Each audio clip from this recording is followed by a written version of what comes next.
السلام علیکم ورحمۃ اللہ وبرکاتہ۔ بسم اللہ الرحمن الرحیم۔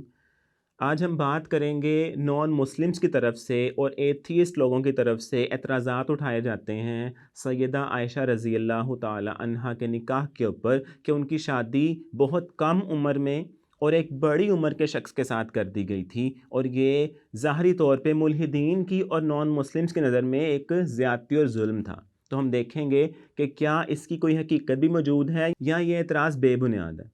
ہمیں سب سے پہلے یہ دیکھنا ہوگا کہ کیا یہ نکاح کسی قرآنی آیت کے خلاف تھا یا کسی حدیث کے خلاف تھا، یا سائنسی اعتبار سے، میڈیکلی اعتبار سے غلط تھا، معاشرتی اعتبار سے غلط تھا، یا اخلاقیات کے دائرے سے باہر تھا۔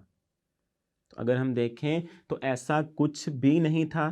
سب سے پہلی بات کہ اگر یہ اخلاقی اعتبار سے اور معاشرتی لحاظ سے غلط ہوتا تو اس دور کے کفار نے، مشرکین نے اس نکاح کے اوپر، اس شادی کے اوپر کیوں اعتراض نہیں کیا تھا، جبکہ وہ مشرکین، وہ کفار نبی علیہ السلام کو اس سے پہلے جادوگر، شاعر اور دیوانہ بھی کہہ چکے تھے، نعوذ باللہ۔ تو اگر یہ نکاح، یہ شادی جو حضرت عائشہ رضی اللہ تعالی عنہا سے کی گئی تھی، اگر یہ صحیح نہ ہوتی معاشرتی یا اخلاقی اعتبار سے، تو اس دور کے مشرکین اور کفار کو تو ایک موقع چاہیے تھا اعتراضات بنانے کا، الزامات لگانے کا، تو وہ ضرور ضرور اعتراض اٹھاتے، لیکن انہوں نے ایسا کچھ نہیں کیا۔ تو اس سے کیا بات ثابت ہوتی ہے کہ یہ نکاح اس دور کے اعتبار سے، وہ معاشرتی لیول پہ دیکھا جائے یا اخلاقی لیول پہ، بالکل صحیح تھا۔ دوسری بات کہ کچھ علاقے ایسے ہوتے ہیں جو گرم علاقے ہوں، جیسا کہ عرب بھی گرم علاقہ ہے، تو وہاں کی لڑکیاں یا لڑکے بہت جلدی بالغ ہو جاتے ہیں اور شادی کی عمر کو پہنچ جاتے ہیں۔ حضرت عائشہ رضی اللہ تعالیٰ عنہا کا جب نکاح ہوا تو عمر 6 سال تھی، جب رخصتی ہوئی تو عمر 9 سال تھی، لیکن وہ اپنی 9 سال کی عمر کے باوجود نکاح کے قابل ہو چکی ہوئی تھیں، اور یہ اس دور کے لوگوں کا ایک رواج تھا، اس معاشرے کا ایک رواج تھا۔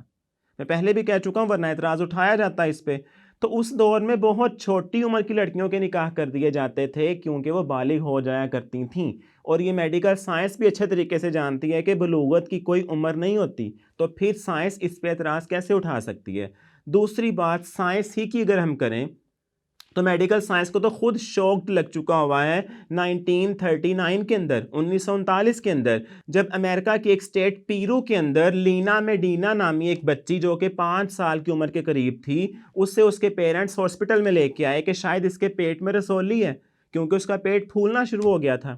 لیکن جب ڈاکٹرز نے چیک اپ کیا تو پتہ چلا، اور میڈیکل سائنس شوکڈ ہو گئی کہ یہ بچی تو پریگننٹ ہے، اور اس وقت اس کی عمر 4 سال 10 مہینے تھی، یعنی 5 سال کی بھی وہ بچی ابھی نہیں ہوئی تھی، لیکن وہ پریگننٹ تھی۔ اس بچی نے 5 سال 7 ماہ اور 21 دن کی جب اس کی عمر ہوئی تو اس نے ایک صحت مند بچے کو جنم دیا۔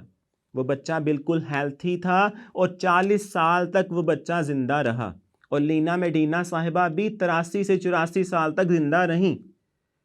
اس وقت میڈیکل سائنس کو دھچکا لگا کہ یہ بچی جو 5 سال کی عمر کے قریب پریگننٹ ہو کے ڈیلیوری بھی کر چکی ہوئی ہے، اس کو تو جب یہ 3 سال کی عمر کی تھی تب سے مینسز آنا شروع ہو چکے ہوئے تھے، اسے حیض آتا تھا 3 سال کی عمر میں۔ تو یہ بہت بڑا دھچکا تھا میڈیکل سائنس کے لیے۔ تو یہی جواب ہے ملحدین اور ان نان مسلمس کے لیے جو حضرت عائشہ کے نکاح کے اوپر اعتراضات اٹھاتے ہیں کہ وہ بہت چھوٹی عمر کی تھیں، کہ اس عمر میں نکاح کرنا کوئی مسئلہ ہی نہیں۔ اگر وہ بچی بالغ ہو کے، حاملہ ہو کے ڈیلیوری بھی کر سکتی ہے تو حضرت عائشہ کی عمر تو پھر بھی اس بچی سے کافی بڑی تھی۔ وہ بچی 5 سال کے قریب تھی، حضرت عائشہ کی عمر 9 سال تھی، 4 سال کا ڈیفرنس آ رہا ہے۔ تو یہاں پہ میڈیکل سائنس کیا جواب دے گی؟ کیا اعتراض اٹھانا بنتا ہے سائنس کا یا ملحدین کا؟ ہرگز نہیں۔ یعنی ہم نے یہاں سے یہ سیکھا کہ میڈیکلی بھی اگر چھوٹی عمر کی لڑکی کی شادی کر دی جائے تو اس میں کوئی سائیڈ ایفیکٹ نہیں ہوتے ہیں، کوئی مسئلہ ہی نہیں ہوتا۔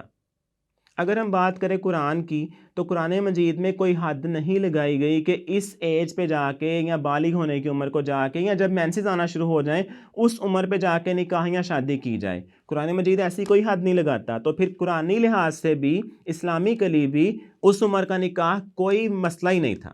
اس کے بعد اگر ہم دیکھیں تو کچھ لوگ یہ بھی اعتراض اٹھاتے ہیں کہ اگر بہت چھوٹی عمر کی لڑکی ہو، اس کی شادی کر دی جائے تو وہ مینٹلی ریڈی نہیں ہوتی، وہ اپنا گھر ٹھیک سے چلا نہیں پاتی، اپنے معاملات کو سمجھ نہیں پاتی۔ تو یہ بات بھی سراسر غلط ہے۔ عرفہ کریم جسے پوری دنیا جانتی ہے، لاہور پاکستان سے جس کا تعلق تھا، اس نے 9 سال کی عمر میں جا کے بل گیٹ سے ملاقات کر لی تھی اور وہ سافٹ ویئر انجینئر بن چکی ہوئی تھی. تو کیا اس بچی عرفہ کریم کی ایج اور حضرت عائشہ رضی اللہ تعالیٰ عنہ کے جب ان کی رخصتی ہوئی وہ والی ایج دونوں میچ نہیں کرتی ہیں؟ یقیناً کرتی ہیں. تو اگر ایک بچی 9 سال کی عمر میں سافٹ ویئر انجینئر بن سکتی ہے، اتنی ذہین اور اتنی انٹیلیجنٹ ہو سکتی ہے کہ جا کے بل گیٹ سے ملا ہے، وزٹ کر رہا ہے پوری دنیا کا، تو کیا حضرت عائشہ 9 سال کی عمر میں اتنی سمجھدار نہیں ہوں گی کہ اپنا گھر چلا سکیں؟ اور انہوں نے کر کے بھی دکھایا، چلا کے بھی دکھایا. کیا ایسا تھا کہ ان کے گھر میں کوئی مسائل پیدا ہوئے تھے؟ ہرگز نہیں. وہ ایک مثالی کپل تھا، ان کی مثال نہ کبھی تھی نہ کبھی ملے گی. اور دوسری بات یہ کہ حضرت عائشہ کو نبی کریم صلی اللہ علیہ وآلہ وسلم نے ان کی ایج لیول پہ جا کے ٹریٹ کیا. جتنی ان کی ایج تھی ان کے ساتھ ویسا ہی سلوک کیا جاتا تھا. ان کو کھیلنے سے منع نہیں کیا جاتا تھا. جب وہ گڑیا کے ساتھ اپنے گھر میں کھیلا کرتی تھیں، اپنی سہیلیوں کو بلایا کرتی تھیں، تو ان کو منع نہیں کیا جاتا تھا بلکہ اپریشیٹ کیا جاتا تھا، خوشی کا اظہار کیا جاتا تھا نبی علیہ السلام کی طرف سے. اور اس کے ساتھ ساتھ جب حبشی مسجد نبوی کے اندر تیروں کے ساتھ کھیل رہے تھے تو کیا نبی کریم صلی اللہ علیہ وآلہ وسلم نے حضرت عائشہ کو جا کے وہ کھیل نہیں دکھایا تھا کہ وہ انجوائے کریں؟ کیونکہ ان کی عمر کم تھی، ان کو ویسا ہی ٹریٹ کیا. تو یہ سب باتیں ہمیں کیا بتا رہی ہیں کہ کوئی ایشو تھا ہی نہیں. اور ظلم اور زیادتی تب ہوتی کہ جب وہ بچی کی رضامندی نہ ہو، تب ظلم زیادتی ہوتی ہے.